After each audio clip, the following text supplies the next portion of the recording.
What's about to happen over the next 5 days will set the stage for the entire future of the crypto industry. But before we get to that, happy all-time highs, everybody. Bitcoin just smashed through $123,000. In under a minute, 1.3 billion in shorts were liquidated. What do we say about shorts on this channel? And yes, there's a tiny little correction right now, but it doesn't matter. Still, today, smashed through all-time highs. And ETFs pulled in billions, breaking all records. And just when you thought this couldn't get any better, Congress launched Crypto Week. And 3 new laws are about to hit the table that could reshape your entire crypto portfolio.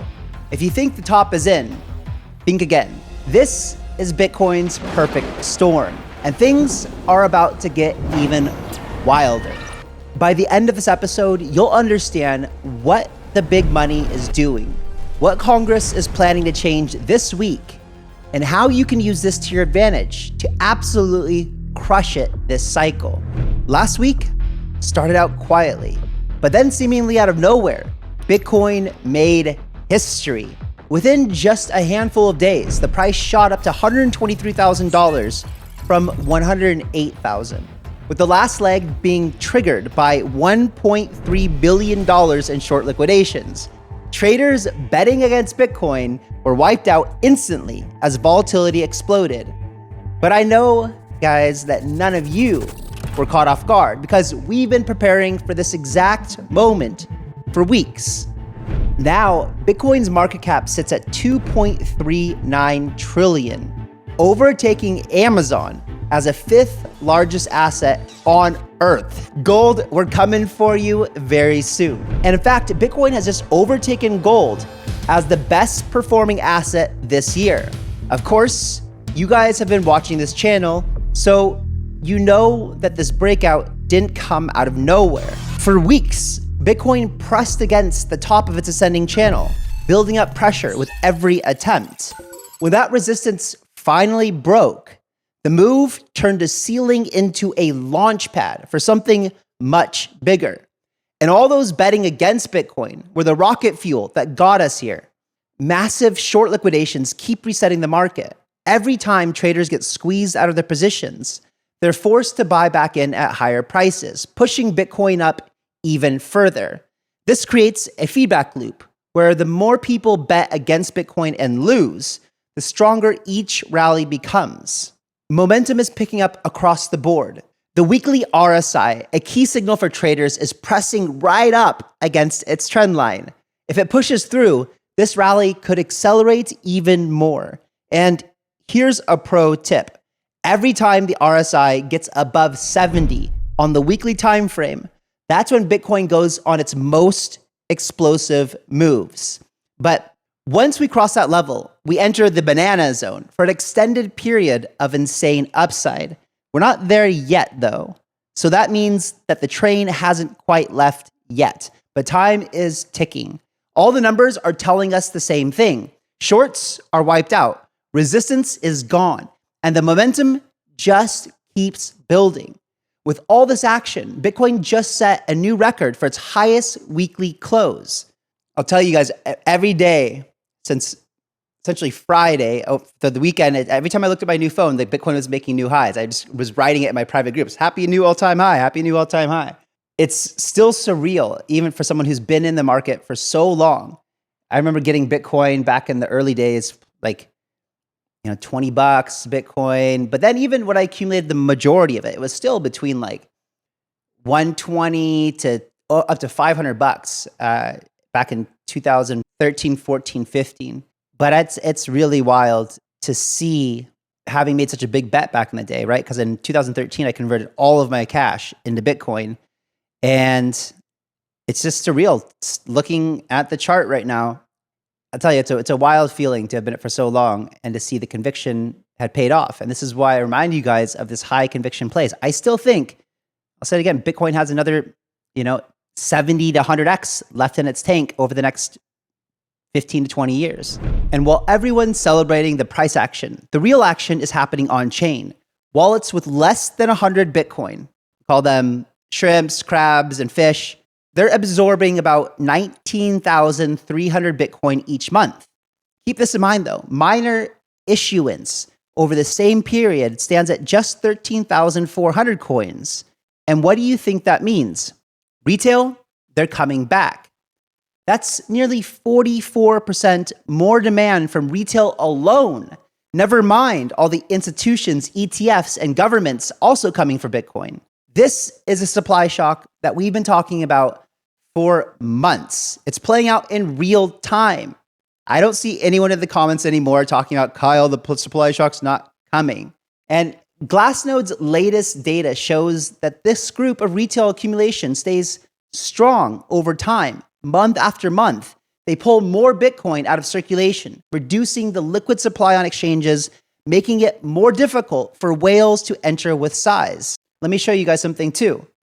This is from The Block, right? And what you can see right now is this is new weekly YouTube views of influencers' videos for crypto, right? And if we look at the 3-month time frame, it's actually, we're sitting here at all-time highs, and reviews still, retail seems to just not care. We're not getting so many views on these videos. You guys are watching this, and congratulations for doing that. If you're not a subscriber, make sure you subscribe, because we have been calling all these things, and the goal of this channel is to keep you ahead of everybody else. Let me know in the comments, guys, if you feel like we've been doing a good job doing that. I feel like we have. It's really helps me to make these videos too, because I feel like I can see way ahead of everyone else by just looking at the data like we do. But if you look at the long term, this only goes back, I wish this went back to last bull market, but they haven't been tracking it that long. But as you guys can see, we're still here, right? This is like tiny compared to everything else. We're still below this gray line here. Look at all the time, even after over the bear market, when YouTube views were more than we are right now. Again, leading me to believe that even though we start to see some retail coming back, majority still aren't back in the market yet. When you see this go up a lot, this is when we're going to start to see altcoin season really start to take off. And long-term holders are staying rock steady. As Bitcoin reaches new all-time highs, older wallets, they're not sending coins to exchanges. The distribution curve has barely moved. Glassnode's chart highlights how these long-term holders keep their balances nearly unchanged, with outflows at historic lows. On-chain, this trend grows month by month. Each new wave of demand tilts the math even further toward a genuine supply shock, making every Satoshi on the market even more precious. This is why we remind you guys, keep stacking your sats. So with retail slowly arriving, what does this mean for institutions? Will they sell or FOMO even harder? Well, if you look on chain, the answer becomes clear. We're seeing a surge of institutional money flowing into crypto like never before. Spot Bitcoin ETFs have reached a new record, 158 billion in total net assets under management. In just 2 days, these funds pulled in 2.21 billion into the Bitcoin ETF. This is the strongest wave of institutional demand since the launch. And guys, remember, sometimes these numbers seem small because we talk about them so often and we're now used to seeing them. But remember, $1 billion is 1,000 million, right? And if I told you right now that I went and bought $1 million of Bitcoin, you go like, wow, that's a lot of money. Now multiply that by 1,000 and that gives you 1 billion. Multiply that by 2.1 and you get 2 days worth of institutional buying through BlackRock's, through the Bitcoin ETFs, $202,000 million, $2.2 billion. It's outrageous. It's unbelievable. So don't let these numbers just go in one ear and out the other, because they are massive. And that same hunger for exposure is now flowing into other digital assets. Spot Ethereum ETFs posted more than $900 million in inflows, their best week since launch also. Altogether, ETH funds now manage $13.5 billion, and BlackRock's Spot ETH ETF now leads with $6.14 billion under management. Now, yes, the Ethereum numbers are smaller than Bitcoin, but that's important to note, because if you go over here and you look at the crypto market cap, what you see is that the market cap of Ethereum is 7 times smaller than that of Bitcoin. Bitcoin is $2.4 trillion, Well, ETH currently sits over here at 365 billion.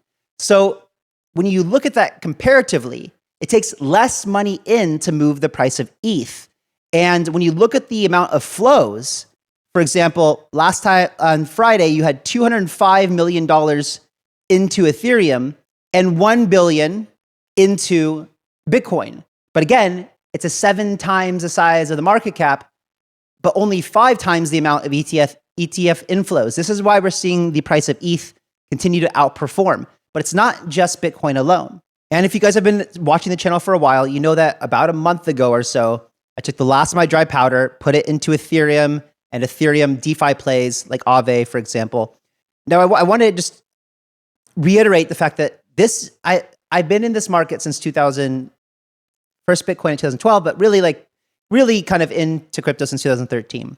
I've seen all of the cycles, and I also watch other content from other crypto YouTubers, and listening to other people who say that, that the rotation is dead, that we've shown this chart before, right? Where the mass rotation goes from Bitcoin into Ethereum, into major caps, to like small caps and the micro caps. Things have changed a little bit with memes as they are kind of their own niche and kind of outperformed that logic, defied the physics, if you will, of the crypto markets for a while. But I haven't been wrong on that rotation, on the ETH play. Now, I am thinking that first I need to see conviction that Ethereum continues to outperform for a period of time, at least a couple weeks, so we get that clear sign that the rotation has begun. At that point, you start to look at, okay, now where's it going to rotate after Ethereum? Solana, Sui, for example, the other L1s that I'm looking at. So while it's easy to look at CoinGecko and go down there and be like, yeah, but Kyle, this one's outperforming ETH. Oh, Hyperliquid, whatever, right? But we can't, if we could pick all the winners that were going to be outperforms in anomalies, then we would be geniuses and super, super filthy rich, and I'd have the biggest YouTube channel in the world, right? It's just not possible to do. So we have to kind of take our approach generally and say, this is the historic pattern of what has happened. We're going to follow that historic pattern. And unless we see otherwise, unless we see good, sound reasons to break from that, we continue to do that. And that's what we've been following. So there will be a time, right? I mean, Bitcoin maybe has, I don't know exactly what, right? Maybe it's a 2, 3, 4x still in its tank for this run, maybe more, maybe it goes, I don't know, right? It depends on if this is a super cycle or not. But if we only end at the end of the year, then probably it has a 2, 3, 4x, right? Ethereum has like a 3, 4, 5, 6, 7, 8x. And then you go to something like, Sui and Solana, and they have a 5 to 10x. And then you go further down the risk curve and you look at some of the other, solid plays, and they have they haven't even got to all-time highs yet. So they have like a 10 to 20x. And when you get to the really smaller coins, those ones have much, much, much more to run. But we don't know what those narratives will be yet. The market hasn't shown us those. So we don't have a crystal ball to see into the future to know for sure. So that's why it's important to stay close to the channel, because we have a whole research team that's constantly in the trenches, constantly looking at different paid services like Kaito and Nansen and Mizari and whatever to look for those trends before they fully evolve so we can get ahead, just like we did last year and the year before when we got in early to Whiff and Bonk and others. We're going to continue to do the same right here on this channel when the time is right. And the action doesn't stop with ETFs. Public companies are FOMOing the hardest. MicroStrategy continues to expand its Bitcoin position, adding 4,225 Bitcoin to its stack. They now hold a eye-watering 601,550 Bitcoin, acquired for a total of $42.87 billion at an average of 71,268 per Bitcoin. Completely insane what Michael Saylor is doing over there. Mind-blowing. And international interest is gaining steam too. In Asia, the recipe platform, yes, for cooking, called Day Day Cook, has raised $525 million to create their own Bitcoin reserve. And guys, I wanted to bring this to you on the show. I asked my research team last week to put together a list of all the Bitcoin treasury companies, private and public, so we can show you guys. And they haven't done it yet. And they replied to me, but bro, how do we do it? And they sent me this meme. Let me show you. As we don't have the capacity. It's literally what they said. Yeah, so this FOMO is now also spreading to nation states. The Czech central bank recently purchased $18 million in Coinbase shares, marking a new phase where national institutions seek digital asset exposure alongside Wall Street and Silicon Valley. All these trends point in one direction, to the world's largest funds, corporations, and even central banks. They're moving capital into digital assets. But you don't need to be a billionaire or run a hedge fund to benefit. And if you think the action's over, just wait. I'm breaking down the macro shifts and the regulatory moves in Washington that could change the game for every crypto holder. And it's all happening this week. But first, a quick word from our channel partners. And guys, I'm very selective on who I bring to partner with this channel, and I'm very proud, and I check each one before I bring them to you. So these are actually really interesting companies. But let me tell you first a story. Okay, so back in 2015, I convinced my mom to buy Bitcoin. But instead of just stacking Bitcoin on an exchange, she actually moved her Fidelity retirement account into Bitcoin. And she's hodled ever since. No tax headaches, no worrying about capital gains, just watching her retirement grow with Bitcoin, all completely tax advantaged. I messaged her over the weekend. I said, Mom, Bitcoin just broke $120,000. How does it feel to be rich? She said, I'm rich thanks to you.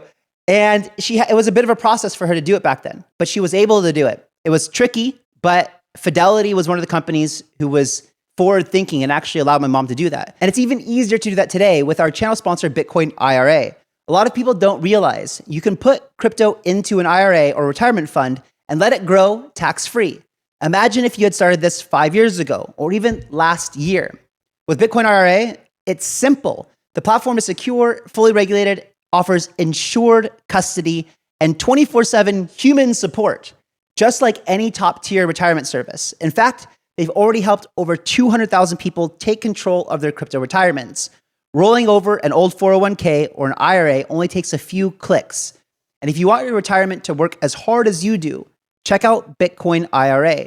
There's a link in the description below. Just click that and they'll take care of the rest. And also, I want to give a shout out and thank you to Kraken, our other channel sponsor. Now, Kraken, first of all, is super safe. They've never had a full-on hack. They have over 11,000 assets. You can trade crypto, you can trade stocks, ETFs, secure all-in-one dashboard. Kraken makes it super simple to sign up in minutes, fund your account instantly, link your bank, go in and out, all this kind of stuff. They got proof of reserves, 24/7 support, welcoming to Americans.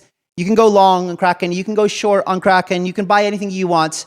There's a link in the description below, guys. Make sure that you use that. It really helps the channel. Kraken is one of the most secure and safe exchanges in the world. I feel very comfortable suggesting that you guys use that if you're looking for an exchange. And I must tell you that none of this is financial advice. It's education purposes only. All right, now back to this show. Besides all of the excitement around price action, the macro headwinds we faced for years has now become a strong tailwind.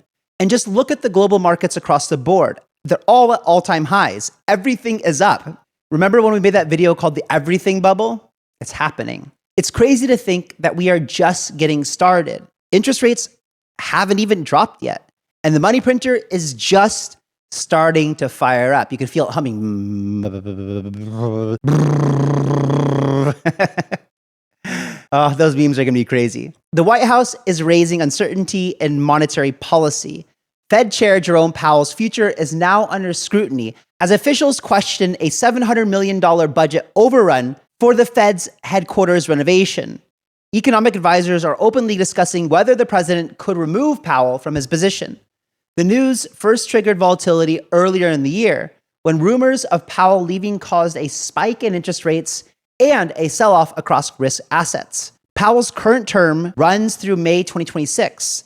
That would give Trump time to attempt action before the next Fed meeting, which starts July 29th. Now, guys, the Fed is a privately ran institution backed by Vanguard and the powers that be that run Vanguard and the Vanguard Syndicate. This is the Rockefellers, the Rothschilds, the Morgans, all of these big families who have ran the world forever. This is who runs the Fed, and they have unlimited wealth. Why couldn't they just spend their own money to renovate their own building? I don't understand why they would need to spend taxpayer money. It's because they're greedy, because they can. To me, this is outright insane. And we've got key macro events that keep stacking up this week. You've got the June CPI inflation data, You got PPI inflation numbers, retail sales reports, and 12 separate Fed speaker events.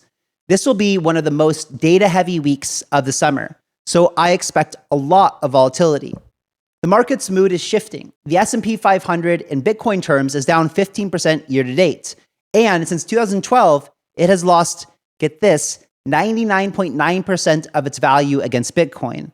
In that time, the S&P 500's relative underperformance is driving both retail and institutional investors to crypto.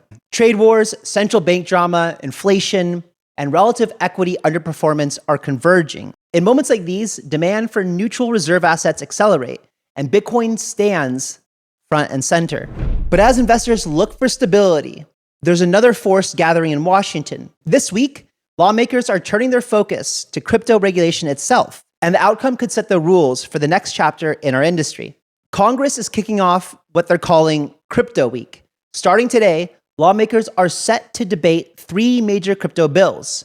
For investors, traders, and builders, these debates carry real weight and will affect every wallet and project in the ecosystem. The first bill up for debate is the Clarity Act. Introduced at the end of June, this bill lays out ground rules for the $2.39 trillion digital asset industry. The goal is to give the Commodity Futures Trading Commission, or the CFTC, jurisdiction over most crypto transactions.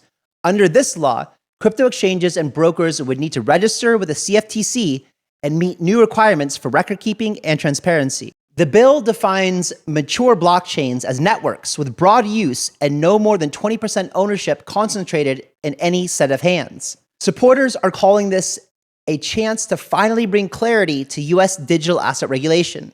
Next, we've got the Genius Act. This bill creates strict standards for stablecoins. Every issuer must hold reserves 1-to-1 against their coins, using dollars or highly liquid assets like short-term treasuries. Only approved entities would be allowed to issue stablecoins, and all must comply with the Bank Secrecy Act. The law also outlines protections in case an issuer becomes insolvent. When it passed the Senate last month, the bill included bipartisan support and new safeguards against illicit finance, tech monopolies, and national security threats. The third major bill is the Anti-CBDC Surveillance State Act. Think about what's happening in China with the central bank digital currencies and the social credit scoring system. This proposal blocks the Federal Reserve from launching a US central bank digital currency. The bill bans the Fed from issuing a digital dollar directly or through any third party and gives Congress full authority over any digital dollar decision. Supporters see the bill as a defense of privacy, while critics are raising concerns about keeping pace with other countries' central bank digital currency projects. But to me, that's fine. I don't want to see us going in the way of other countries with CBDCs. Let me know in the comments below, guys, if you think CBDCs are good or bad and why. These bills have triggered a surge of lobbying and public campaigns. On July 7th, the Stand with Crypto movement, started by Coinbase, sent a letter signed by 65 executives urging Congress to pass the Clarity Act. On July 9th, Coinbase CEO Brian Armstrong spoke out saying, "America is ready for crypto." Some lawmakers, including Pocahontas, aka Senator Elizabeth Warren, are voicing strong concerns about oversight. Man, this lady, Elizabeth Warren, and Maxine Waters, they're just unbelievable to watch. Their arguments are dumb, they are dumb, and they should just retire and move on with their life because they probably don't even know how to use a computer. Crypto Week arrives at a time when the US digital asset market is larger and more active than ever. The results of these bills could help decide the future of how crypto assets are traded, protected, and regulated. And guys, as you know, I've moved back to the United States for these reasons. What's happening in Congress this week is why I left my beautiful villa in beautiful Thailand with the beach and sunshine and restaurants and awesomeness to come back to America. I did it because of what's happening this week. And I'm very curious to see how these play out.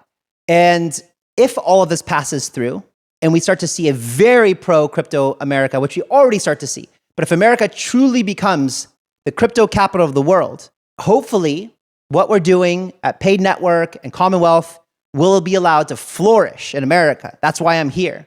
But it's not just me. You're going to start to see an entire wave of startups and capital all coming to America, because in America, people can actually get in trouble also for doing bad, stupid things, which is going to be good for our space. It's going to allow people to say, I want to invest into American companies because there's more regulation, because there's more scrutiny, and it's more likely that these are going to be, I mean, it's not fair to say it's more likely these will be legitimate companies, but it is. At the same time, like that's the reality, right? When you're in America, you're operating, you got a company here set up, you're less likely to rug pull and do other shady stuff because there are real consequences to doing bad things. Sometimes. CoffeeZilla's new thing for the year is crime is legal, and I guess that depends on how you look at it. But anyway, this is going to bring a whole new set of innovation, dApps, and this is altcoins. This is not Bitcoin. This is altcoins we're talking about. The Clarity Act is for altcoins. So to everyone who's been with us on this journey, congratulations. Early conviction is paying off. You're here for these new all-time highs, watching the landscape shift and seeing years of research and patience come to life. Remember, this stage comes with extreme volatility.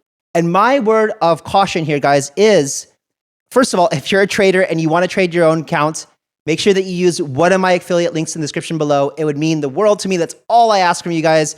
It helps the channel a lot, more than you know. But if you're like me and you're not going to be doing a lot of your own trading because you're just not great at using leverage, then you should be using Sequence, right? And let me just show you guys how amazing this is here real quick. Look, so we had this pullback, right? From 123,000 to what this, you can see my order history right here. And you can see it bought the Pico bottom over here at 119,983, right? And just, you can see it thrives in volatility. So as you can see, look at this short time frame on the hourly chart. It doesn't do much when the markets are sideways, but when it's volatile, bam, bam, bam, bam, bam, right? It's making moves. Look at all the volatility over here. Buying, selling, buying, selling, buying, selling, buying, selling, buying, selling, buying, selling. And as you guys can see over here, it's made so far 99 trades, 100% win rates. Anyway, the instructions are linked below if you guys are interested in that. It's just something that I use, I love, and I started with 1 Bitcoin. I've got now 1.05 Bitcoin. So don't let the volatility scare you out of your positions. The markets are going to be volatile. There's a lot of macro news, we never know. But if you're holding spot assets with conviction, then you should be fine. You know the momentum. The momentum is behind us right now. We've got tailwinds. Everything is converging to line up perfectly. And if you're joining us for the first time, this is just the beginning. Bitcoin often leads, as we said earlier. Then comes Ethereum. Then the right altcoins follow. And then we go down the risk curve, up the reward curve. And that's when we all get filthy rich. But we need to be cautious on every single cycle. Things change. And that's why we work really hard on this channel to keep you guys ahead of what's happening. If you guys appreciate that, do us a favor, like this video, share it with a friend. And if you're sitting on the sidelines, not knowing if now is a good time to enter Bitcoin or not, check out this video. I think it'll change your entire perspective on Bitcoin and even money itself. Guys, have an amazing rest of your day. And remember, stay sharp, stack your Satoshis. I'll catch you on the next one. See ya.